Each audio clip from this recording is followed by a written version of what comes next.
Hi, Yen here, and this is a video that I have wanted to make for a few good months now. As you can tell by the title, it's talking about social media, but specifically about Instagram. This won't be a deep dive analytic study of how social media impacts humans. I'm sure that those are out there. This is just my personal experience, my opinion, and things I've noticed. So I have wanted to make this video for a long time because every 2 to 3 months I get this icky, annoyed feeling about Instagram. Every time I want to log on, I log out most of the time. I get this anxiety and I don't want to be on this app, but my brain is forcing me to log in. This kind of feeling every 2 to 3 months. And especially as I've had this feeling recently, I decided to make my Instagram profile private. It's public now, but for a few days it was private. And the moment I made it private, I got a notification from Instagram saying, to monetize, you must have an authentic, established presence on Instagram, maintain a sufficient number of followers, and meet our requirements for how long your account has been active. I didn't apply for monetization. I've never applied for any kind of monetization, but the fact that I made my profile private made Instagram think, oh, because she doesn't want to monetize her life, we do not have enough evidence that she's a person. Basically, that's basically what Instagram said. That because you don't want to monetize your life, are you even a real person? So I thought that was weird and really tells how these social media platforms only see humans and users as money-making machines and so on. But basically, this year in May, I had this one day where I was waiting for an event to happen. I was attending via Zoom, but I wasn't told the specific time that it's happening, even though I had asked. So while waiting for this event to start, I didn't want to at any point miss the starting point. So I spent the whole day on the phone, literally from 10 a.m. to 10 p.m. I spent on the phone waiting. And during that, I was hating it. I did not like scrolling on my phone, but I felt like I didn't have choice, which is flawed thinking. Well, on this day, I was watching a lot of videos regarding people quitting social media, which I think is a great sign of what I had to do. Many people shared how amazing they felt after doing that, but also quite many of them shared that, well, I still use YouTube, but YouTube isn't the same as other social media platforms, which, it's not, but at the same time, it's still one, so... But basically, on that May day, I then started my summer-long kind of break from social media, mainly Instagram and Twitter, because I was done. I was so uncomfortable. I had a lot of anxiety. I was comparing myself to others. So I did so that I used social media platforms only 2 days a week. Which, I don't know, I guess I should have just completely cut it, but I felt like that's not realistic when we live in this world. So the first few weeks, I just felt amazing.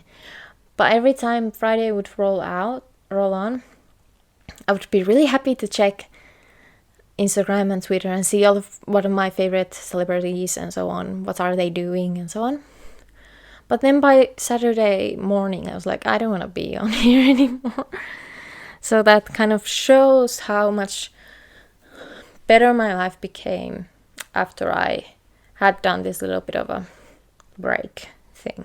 I remember years ago, one of my acquaintances was asked on Instagram, how do they balance not feeling bad about social media? And basically they said that if you feel bad and anxious about social media usage, especially Instagram, that's a you problem and that's something that you need to address. And I feel like there's some truth to this thinking to an extent, because you can control what you follow, how much you spend on it, but at the same time these platforms are built so that they keep you on and keep you scrolling for as long as you can. We know this, everyone knows this, this is common knowledge.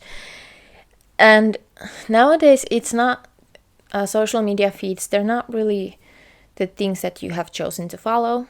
They kind of just give what they want you to interact with. So I did this 2 days a week thing on social media, Twitter and Instagram, for the most of the summer, honestly, up until like August. And then at that point I felt fine with Instagram and I didn't feel like I was anxious or comparing myself to others so much and so on. But now, as it's October and winter is approaching, I'm getting that kind of anxiety and comparing myself to others once again, because that's how the social media platforms are built. I don't want to get this feeling, but basically I feel like every time I post something on my story or on my feed, I feel like I'm annoying people, which is such a childish thing to feel, but that's how I feel. I also feel like, well, I tried to do the Bookstagram thing where I posted about books I read. But then I feel like no one cares. Literally no one cares what book I'm reading. I felt that way, even though maybe there's some people who do. I don't know. Obviously, there are great benefits to social media platforms as well. You can start your career if you're lucky enough. You can start your career there. Obviously, important information about social issues also spread well on social media. For example, I feel like I wouldn't personally know as much about what's happening in Iran if it wasn't TikTok showing me videos of people sharing their stories or sharing someone else's stories or sharing what's happening in Iran. But then there's a downside to that. The platforms, especially Instagram, censors and removes posts about social issues, especially about Palestine and Palestinian rights and Palestinian people.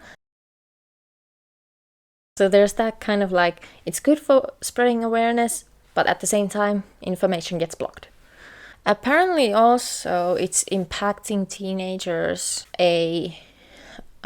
enthusiasm towards reading and B, their vocabulary to describe themselves and describe phenomena in their life.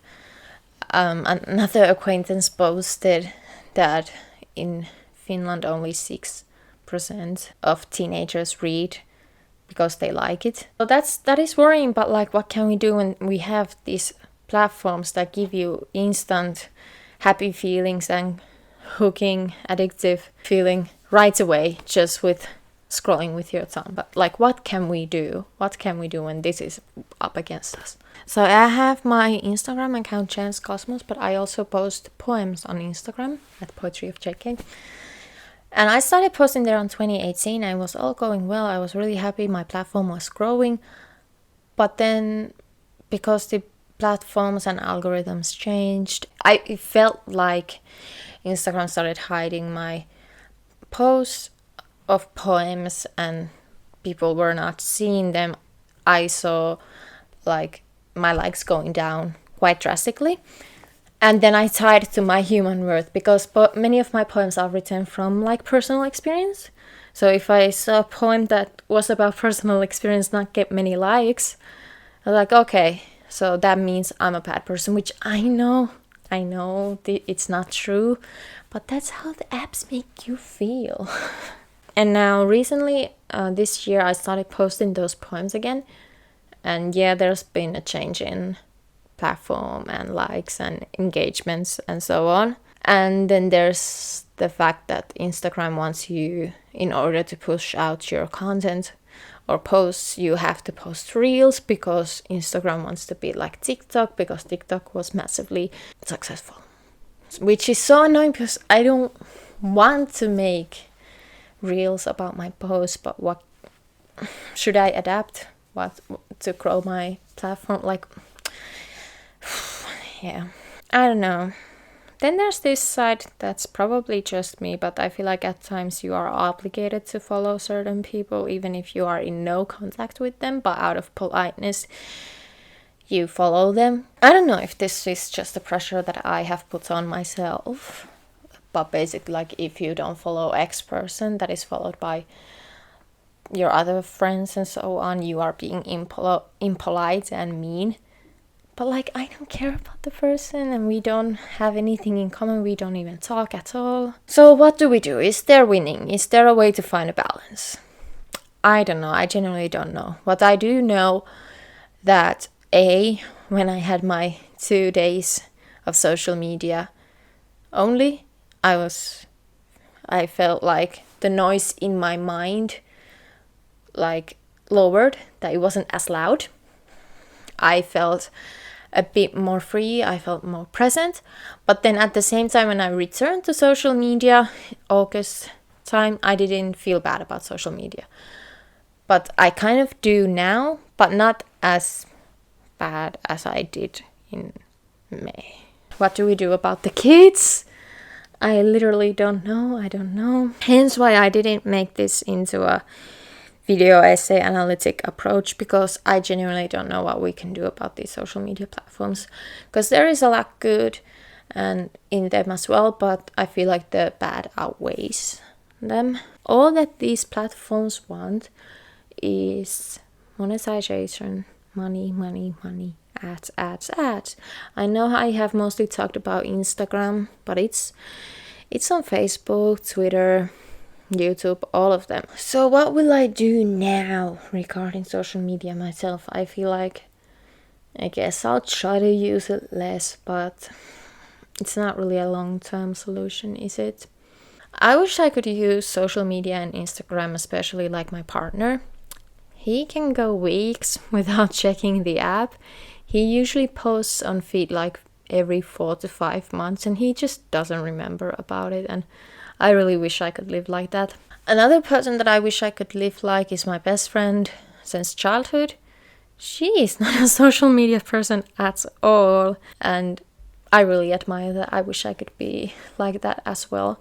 But at the same time, I like posting YouTube videos. I like posting poetry. I like to tweet at times. So yeah, what's the solution? Is there a solution? I would like to have a conversation in the comments.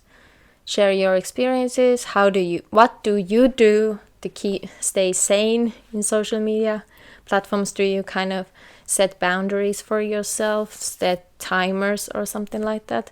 Please let me know. Thanks for watching, and I hope I see you in the next one. Bye.